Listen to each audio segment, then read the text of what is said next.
Security branch کے انتظامات اور مختلف ایجنسی ان کا جائزہ لیا گیا تھا، اور پرٹیکولرلی انہوں نے اپنا جو سیکورٹی پلان ہے وہ پیش کیا تھا. اس میں جو ہے 2 یا 3 کارڈن جو ہیں وہ بنائے جائیں گے سیکورٹی کے حوالے سے، اور منسٹر صاحب نے اسپیشلی یہ ہدایت کی ہے کہ یہ ڈرون جو کیمرے ہیں ان کو بھی یوز کیا جائے تاکہ اس کی جو سیکورٹی اس کو مانیٹر کیا جا سکے.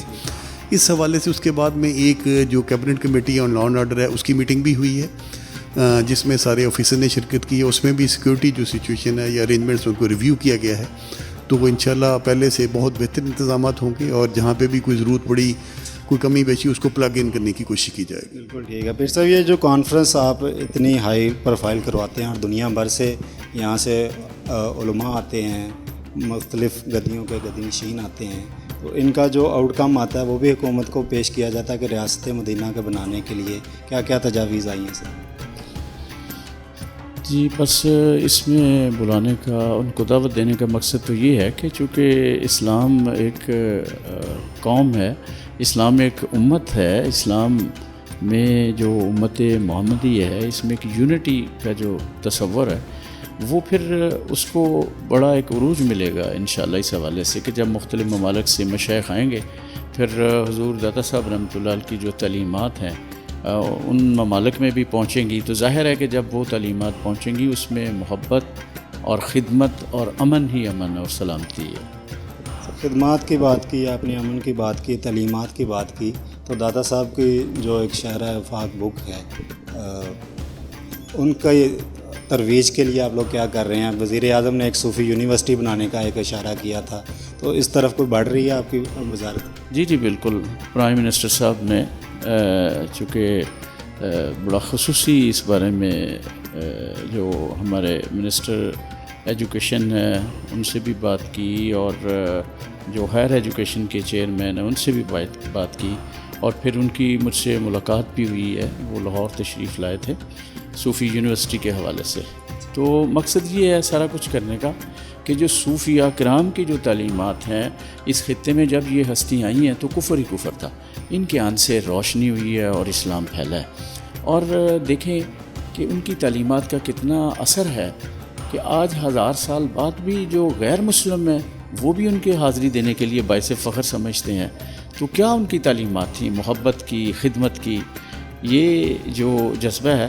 اور کشف المجوب کے حوالے سے جو محکمہ مذہبی امور اوقاف جو ہے یہ باقاعدہ طور پر اس کے پمفلٹ بھی بناتا ہے، اس کو علماء کے ذریعے سے، پمفلٹ کے ذریعے سے، سپیچز کے ذریعے سے، تاکہ لوگوں تک حضرت داتا گنج بخش رحمۃ اللہ علیہ کا جو پیغام محبت اور خدمت ہے وہ پہنچے. سیکرٹری صاحب یہ بتائیے گا کہ انتظامات تو آپ نے یہاں پہ زبردست کروا دیے ہیں، تو یہ جو اس طرح پہ ہر دفعہ بہترین قسم کے یہاں پہ لنگر وغیرہ اور دوسری چیزیں جو تھا سٹرکچر داتا صاحب کے عرس کے شیان ہوتا ہے، دودھ کی سبیل ہے، اس کے انتظامات کہاں تک پہنچے ہیں؟ اور اس میں ظاہر ہے عرس پہ دن بھی تھوڑے رہ گئے ہیں، تو اس میں کیا اس میں انتظامات مکمل ہیں. لنگر کے حوالے سے بھی جس طرح پچھلے سالوں میں ہوتا رہا ہے اسی حوالے سے لنگر کے پورے انتظامات جو ہیں وہ مکمل ہو گئے ہیں. آگے جو بھی کانٹریکٹ وغیرہ سائن کرنے تھے وہ بھی ہو گئے ہیں. اس کے علاوہ دودھ کی سبیل لگانے کے حوالے سے وہ بھی انتظامات مکمل ہیں، اور دودھ کی سبیل کی سیکورٹی کے حوالے سے اور اس کی جو پنجاب فوڈ اتھارٹی نے چیکنگ کے حوالے سے وہ انتظامات مکمل ہیں. بالکل ٹھیک ہے. پنجاب فوڈ اتھارٹی آج کل بڑی ایکٹیو ہے اور دودھ بھی اب مضر صحت بھی زیادہ چل رہا ہے، تو اس کے لیے کتنے یونٹ ان کے یہاں پہ کام کریں گے؟ ان کا ایک مستقل یہاں پہ ایک کیمپ لگا دیا گیا ہے، اس میں ان سے جو انٹریکشن ہو گئی ہے وہ جو ہے ہر ڈیلی بیسس کے اوپر اس کو چیک کرے گا تاکہ کوالٹی جو ہے دودھ کی اس کو انشور کیا جا سکے. بالکل ٹھیک ہے. پھر صاحب آخری کوئی میسیج داتا صاحب کے اس روحانی پرفائف منظر سے کیا دیں گے آپ؟ بس یہ میسیج ان کا ہے کہ اللہ تعالیٰ یہ قرآن میں بڑا واضح فرماتے ہیں کہ وَاصْبِرْ نَفْسَكَ مَعَ الَّذِينَ يَدْعُونَ رَبَّهُمْ بِالْغَدَاةِ وَالْعَشِيِّ يُرِيدُونَ وَجْهَهُ وَلَا تَعْدُ عَيْنَاكَ عَنْهُمْ تُرِيدُ زِينَةَ الْحَيَاةِ الدُّنْيَا. اللہ تعالیٰ فرماتے ہیں اگر تم لوگوں نے میرا بننا ہے یا میرا ہونا ہے تو پھر اس کے لیے یہ ہے کہ جو مجھ سے جڑے ہوئے ہیں ان سے جڑ جائے. تو یہ وہ ہستیاں ہیں جو اللہ تعالیٰ سے جڑی ہوئی ہیں. تو جب بندہ ادھر آتا ہے تو پھر ان کو ہی دیکھنا چاہیے، ادھر ادھر دیکھنے کی ضرورت نہیں ہے، انہی کی تعلیمات کو انہی کو دیکھنا چاہیے اور اس پہ عمل کرنا چاہیے۔ جی، آپ نے وزیر اوقاف اور سیکرٹری اوقاف کی گفتگو جانی، مزید علماء کی گفتگو آپ کو سناتے ہیں اس کانفرنس میں جو شریک ہیں ہمارے ساتھ۔ جی ناظرین، آپ نے گفتگو سنی وزیر اوقاف مذہبی امور کی اور سیکرٹری اوقاف کی۔ آج ہمارے ساتھ موجود ہیں ہماری خوش قسمتی کہ مسجد حجویر کے جو خطیب ہیں وہ ہمارے ساتھ موجود ہیں۔ آپ اکثر ان کو ٹی وی کی اسکرینوں پہ دیکھتے ہیں۔ مفتی رمضان سیالوی صاحب ہمارے ساتھ موجود ہیں۔ مفتی صاحب، بہت مبارک ہو آپ کو اس کانفرنس کا۔ سید الحجویر کا جو ٹاپک رکھا آپ نے، ریاست مدینہ اور سید الحجویر کی تعلیمات ہے کیا بیسک؟ بسم اللہ الرحمن الرحیم۔ حضور فیض عالم داتا گنج بخش رحمۃ اللہ علیہ جو ہیں وہ اس خطہ بر صغیر میں اولین اسلام کی اس عظیم دولت کو لانے والے اور آگے پھیلانے والے، اور جب ہم یہ بات کرتے ہیں تو پھر پورا قرآن و سنت، اس کا پورا جو نظام تربیت ہے، نظام معیشت ہے، نظام تعلیم ہے، نظام عدل ہے، نظام معاشرت ہے، وہ پورے کا پورا اس کو شامل ہوتا ہے۔ حضور فیض عالم داتا گنج بخش رحمۃ اللہ علیہ نے قرآن و سنت کی روشنی میں اس خطے میں علمی، عملی، فکری اور اعتقادی جو بنیادیں عطا کی ہیں، بنیادی طور پر ان پر عمل ہی ریاست مدینہ کے قیام کا پیش خیمہ ہے۔ تو اس عنوان کے انتخاب کی بنیادی وجہ یہ ہے کہ ہمارے محترم وزیر اعظم صاحب عمران خان صاحب وہ اس حوالے سے بہت ایک کھلا اور بہت عظیم مشن اور ویژن رکھتے ہیں، تو ہم نے یہ ضروری سمجھا، محکمہ اوقاف نے ضروری سمجھا کہ ہم اس حوالے سے اس عنوان پر دنیا سے اسکالرز کو بلوائیں اور وہ اس حوالے سے حضور فیض عالم کی جو تعلیمات ہیں، جو رہنمائی ہے، اس کو دنیا کے سامنے اور پیش کریں۔ اس کے ساتھ ساتھ اس بات کو بھی ہم ریکگنائز کر دیں کہ ریاست مدینہ کا قیام اس خطہ بر صغیر میں، پاکستان میں، ان اولیاء اعظام کی تعلیمات اور ان کے افکار کو الگ کر کے ممکن ہی نہیں ہے، اور صحیح حقیقی ریاست مدینہ کہ جو علم، انصاف، محبت، اخوت، خوشحالی اور عدل کے ان تمام پیرامیٹرز پہ قائم ہوتی ہے، اس کی بنیاد ان پاک لوگوں نے اپنے عمل سے ہمیں عطا کی ہوئی ہیں۔ اس وجہ سے ہم نے اس کو منتخب کیا۔ آپ ہوسٹ بھی ہیں جی، دنیا بھر سے لوگ بھی آئے ہیں، دنیا بھر کے لوگوں کا موقع بھی آپ نے جانا۔ جی، کیا یہ صوفیہ کا مشن پھیل رہا ہے دنیا میں؟ جی بالکل۔ یہ کانفرنس جو ہے بنیادی طور پر آپ کے کانفرنس کے حوالے سے یہ بھی پوری دنیا میں آپ کی تعلیمات کو پھیلانے کا ذریعہ ہے کہ ہم نے مختلف افکار کے اور مختلف دنیا سے ملکوں کو، لوگوں کو بلایا ہے، اور انہوں نے اپنی گفتگو کے ذریعے یہ بتایا ہے، پروف کیا ہے، اور پورا انہوں نے قرآن و سنت کی تعلیمات کے ساتھ حضور فیض عالم کی تعلیمات کو پورا لنک کیا ہے کہ قرآن و سنت ہمیں کیا فرماتا ہے، اور حضور فیض عالم نے اس کے آئینے میں کیسے اس خطے کو ایک فلاحی ریاست کے قیام کے لیے کیسے اس کے رستوں کو ہموار کیا۔ آپ نے ناظرین مفتی رمضان سیالوی کی گفتگو جانی۔ ابھی لیتے ہیں ایک چھوٹا سا بریک کے بعد دوبارہ سے۔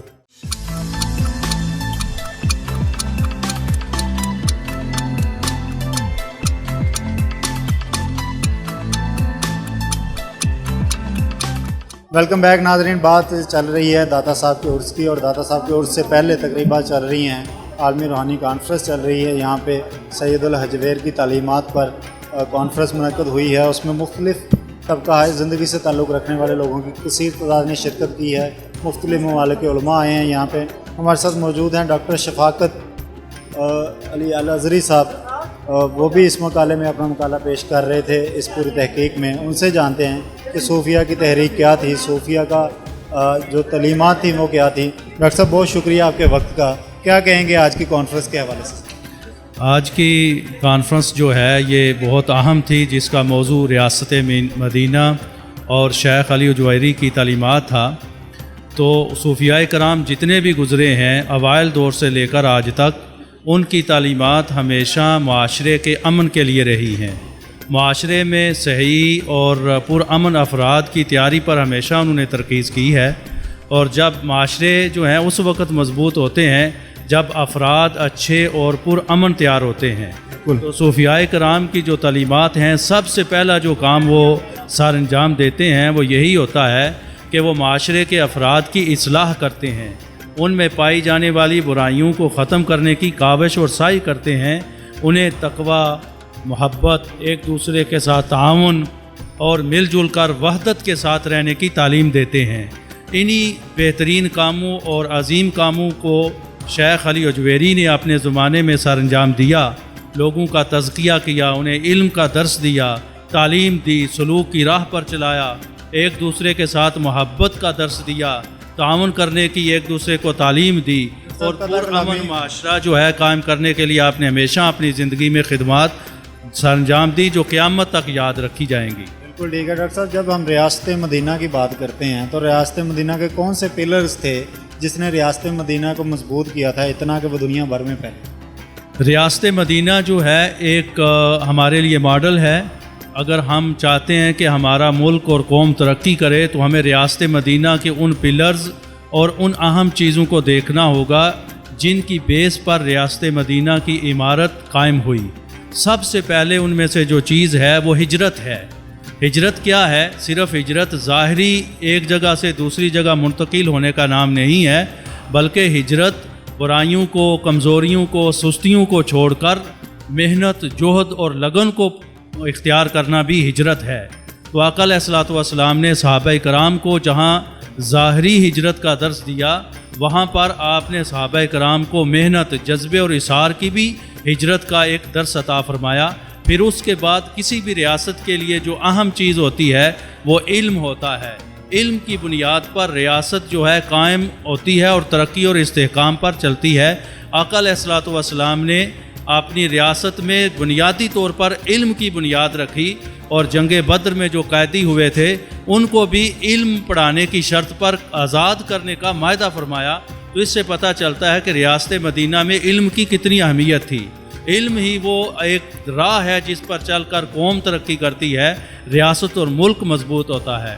اور اس کے بعد عمل ہے، جہد ہے، جو کسی بھی ریاست کے لیے ضروری ہوتی ہے کہ وہاں کے لوگ محنت کریں، عمل کریں، اتفاق سے رہیں، اور اتحاد بھی ریاست کی ترقی کے لیے انتہائی اہم پلر ہے۔ اگر قوم میں اتحاد ہے تو وہ مل کر اپنی ریاست کے دشمنوں کے سامنے کھڑے ہو سکتے ہیں، ہر ہونے والی سازش کو وہ ناکام بنا دیتے ہیں۔ اگر اتحاد نہیں ہے تو پھر چھوٹی چھوٹی سازشیں بھی ریاست کو آگے چلنے اور ترقی کرنے کی راہوں سے روکتے ہیں لوگ۔ ماشاءاللہ ڈاکٹر صاحب، آپ نے بڑا ہی خوبصورت عقیدہ بیان کیا۔ ریاست مدینہ کا جو تصور تھا اس کو بڑا واضح شکل میں آپ نے بیان کر دی ہے۔ اب یہ صوفیہ کی تعلیمات کیا ہیں؟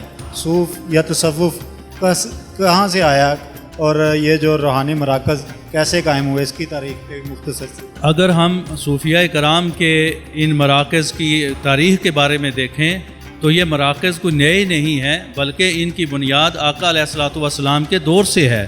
آقا علیہ الصلوۃ والسلام کے جو صحابہ کرام ہجرت کر کے آپ کے ساتھ مدینہ تشریف لائے تو آپ نے ان کے لیے ایک چبوترا قائم فرمایا جسے صفا کے نام سے دنیا جانتی ہے۔ وہاں وہ صحابہ کرام بیٹھتے اور وہاں اللہ رب العزت کا ذکر کرتے اور اللہ رب العزت کو یاد کرتے، اور ذکر کا یہ راستہ، یہ خانقاہوں کی جو بنیاد ہے، یہ آقا علیہ الصلوۃ والسلام کے زمانے سے ہے۔ اور اسی طرح مسجد کا جو قیام ہے وہ آقا علیہ الصلوۃ والسلام نے خود اپنے دست اقدس سے رکھا، اور یہ صوفیاء کی تعلیم میں مسجد اور خانقاہ اہم چیز ہے۔ پھر جہاں پر ایمان اور اسلام کی بات آقا نے فرمائی، وہاں بھی آقا علیہ الصلوۃ والسلام نے فرمایا کہ احسان جو علم تصوف ہے، جس کو احسان کی ٹرم سے آقا نے بیان فرمایا کہ ان تعبد اللہ کا انک تراہ فإن لم تکن تراہ فإنہ یراک۔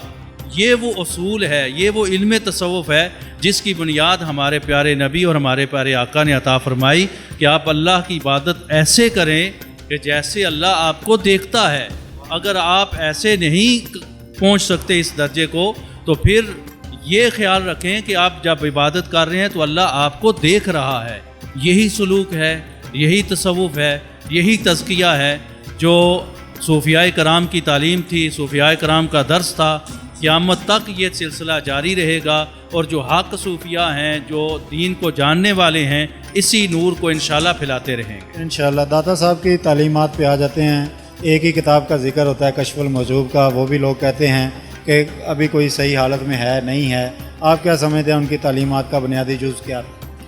داتا صاحب حضور رحمۃ اللہ علیہ کی تعلیمات کو اگر غور کریں تو جیسے میں نے ریاست مدینہ پر گفتگو کی تو آپ کی کتاب کے آغاز میں جو پہلا باب آپ نے چند فصول کے بعد باندھا وہ بات اس بات علم میں ہے، یعنی آپ کی کتاب کے آغاز میں بھی علم کی اہمیت پر زور دیا گیا ہے۔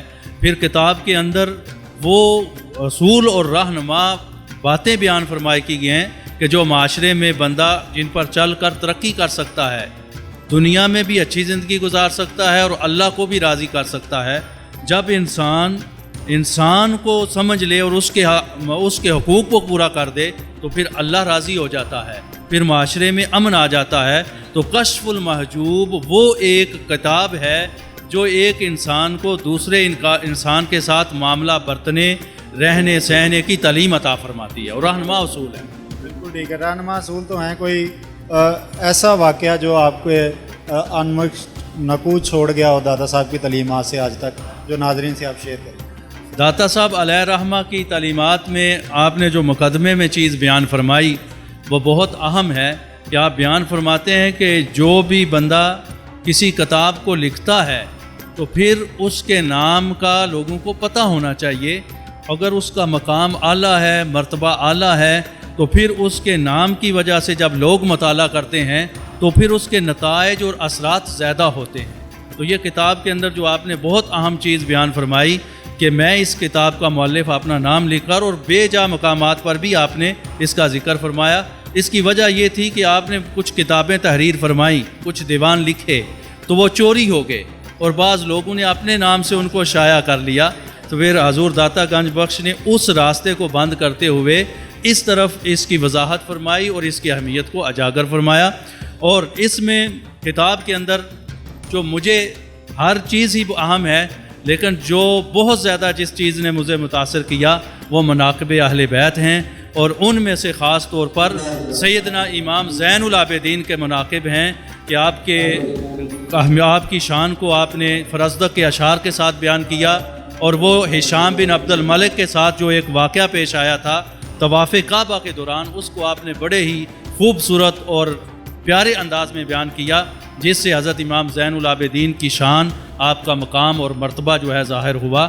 تو اور بھی کتاب میں بہت ساری چیزیں ہیں جو موضوع پڑھتے ہیں اس سے بندہ متاثر ہوتا ہے۔ آج کل علامہ صاحب آپ نے شان اہل بیت کی بات کی، تو معاشرے میں آج کل ایک نئی روش چل پڑی ہے، کوئی صحابہ کی بات کر رہا ہے، کوئی صرف اہل بیت کی بات کر رہا ہے۔ آپ کیا سمجھتے ہیں کہ عدل کا راستہ کیا ہے، تقویٰ کا راستہ کیا ہے، ان بحثوں میں کیوں پڑی جا رہے ہیں؟ یہ بڑی افسوسناک بات ہے کہ معاشرے میں، خاص طور پر ہمارے پاکستانی معاشرے میں، افراط اور تفریط بہت زیادہ ہو چکی ہے، اور بعض لوگ اہل بیت اطہار کی محبت کا دعویٰ کر کے معاذ اللہ صحابہ کرام رضوان اللہ علیہم اجمعین کی بارگاہ میں بے ادبی اور گستاخی کر دیتے ہیں، اور بعض لوگ صحابہ کرام رضوان اللہ علیہم اجمعین کے ساتھ اپنی محبت کا دعویٰ کر کے اہل بیت کی شان میں کمی اور گستاخی اور بے ادبی کر بیٹھتے ہیں۔ تو یہ دونوں گروہ راہ راست سے ہٹے ہوئے ہیں، دین سے یہ دور ہو جا چکے ہیں۔ دین یہ ہے کہ آقا علیہ الصلوۃ والسلام کی محبت، اہل بیت اطہار کی اور آپ کے صحابہ کرام کی محبت، اور جمیع اولیاء کرام ائمہ دین کے ساتھ مضبوط تعلق قائم کیا جائے۔ کسی کی اہانت کرنا دین کے اندر یہ جائز نہیں ہے۔ صحابہ کا احترام کرنا، ان کا ادب کرنا، یہ بھی دین کا تقاضا ہے، اور اہل بیت اطہار کے ساتھ محبت کرنا اور اسے بھی اپنے ایمان کا حصہ جاننا، یہ بھی ایمان کا تقاضا ہے۔ اگر کسی ایک طرف بھی کمی ہو جائے تو ایمان میں کمی واقع آتی ہے۔ تو ایمان کامل وہی ہے جو سب کے ادب اور محبت کو جمع کرتا ہے، پھر ایمان کامل ہوتا ہے۔ اللہ رب العزت سے دعا ہے کہ ہمارے اس ملک کو، ہمارے پاکستان کو، ہماری قوم کو معتدل اور اعتدال والا دین جو ہمیں ملا ہے اس پر عمل کرنے کی توفیق عطا فرمائے۔ والسلام علیکم۔ بہت شکریہ ڈاکٹر صاحب، آپ نے بہت فصیح، بہت ہمارے خود کے کنسیپٹ کلیئر کر دیے، بہت شکریہ۔ اس کا حوال اپنی آنکھوں سے دیکھا اور سنا، امید آپ کو پسند آیا ہوگا، اور بہت سارے معاملات جو حل طلب ہوں گے، لوگوں کے سوالات ہوں گے، ان کو اس کے جوابات ضرور ملیں ہوں گے علماء دین کی زبانی، پیران کرام کی زبانی۔ ابھی تک کے لیے اتنا ہی، ہمیں دیجیے اجازت، اللہ حافظ۔